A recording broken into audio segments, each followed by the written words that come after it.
Hello Bongs, welcome to my YouTube channel the Bong uncut. তো একটু আগে ডিজনি প্লাস হটস্টারে ফাইনালি লক্ষ্মী বম্বের ট্রেলারটা রিলিজ করে দিয়েছে। তো এই ট্রেলারটা দেখার সময় কিন্তু আমার সেই অক্ষয় কুমারের একটা পুরনো ফিল্ম আছে ভুল ভুলাইয়া, সেটার কিন্তু অনেকটা কথা মনে পড়ছিল, কারণ এই ট্রেলারটা দেখে তোমরা কিন্তু ফ্লেভারটা ওরকমই অনেকটা পাবে। তো এই ট্রেলারটার মধ্যে দেখে আমি যা বুঝলাম যে এই ফিল্মটার মধ্যে ভর্তি কমেডি আছে এবং এটার মধ্যে একটা হরার এলিমেন্ট দেওয়ারও চেষ্টা করেছে, কারণ অরিজিনাল যে কাঞ্চনার যেটা রিমেক করেছে সেটাও কিন্তু সেম জনারে করা হয়েছিল। কিন্তু এখানে তা সত্ত্বেও অক্ষয় কুমার নিজের ওল্ড ফর্মে একটা ফিরে এসছে, যেটা হচ্ছে কমেডি। তো উনি কিন্তু কমেডিতে কিন্তু কিং।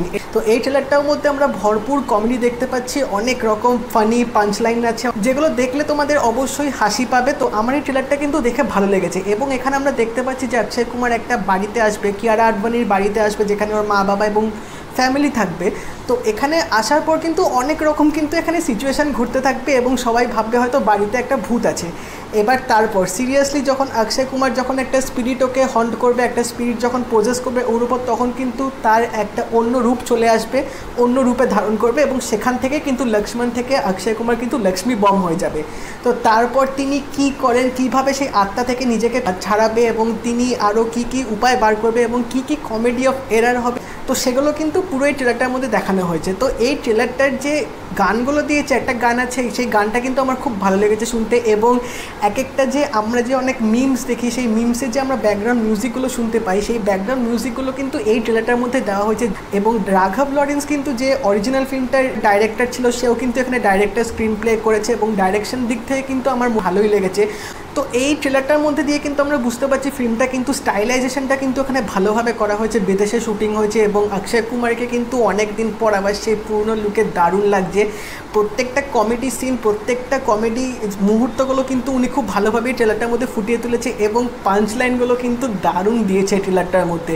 তো ওভারঅল আমরা বুঝতেই পারছি যে এই ফিল্মটা দিওয়ালিতে কিন্তু একটা বড় ধামাকা আনতে যাচ্ছে হটস্টারে, যেটা নিয়ে কোনো সন্দেহ নেই। ট্রেলারটা 3 মিনিট 40 সেকেন্ডে, কিন্তু এই 3 মিনিট 40 সেকেন্ড যে কীভাবে কেটে যাবে তোমরা কিন্তু এই ট্রেলারটা দেখে বুঝতে পারবে না। তো আমরা যারা অক্ষয় কুমারের ভুল ভুলাইয়া দেখেছিলাম তারা কিন্তু তারপর চেয়েছিলাম যে উনি আবার এরকম একটা হরার কমেডি জনার করুক, যেটা এবার তিনি ফাইনালি লক্ষ্মী বম্বে করছে। এবং যখনই তোমরা ট্রেলারটা দেখবে তোমাদের কিন্তু সেই অক্ষয় কুমারের কথা কিন্তু মনে পড়বে যে উনি কমেডিতে যেটা করতে তিনি ভালোবাসেন। তো এই ফিল্মটা ফুল অফ লাফটার হতে যাচ্ছে, কোনো সন্দেহ নেই, এবং খুব ভালো অ্যাকশন সিকোয়েন্সেসগুলো কিন্তু এখানে আছে, যেটা আমরা ট্রেলারে একটু গ্লিমস দেখলাম।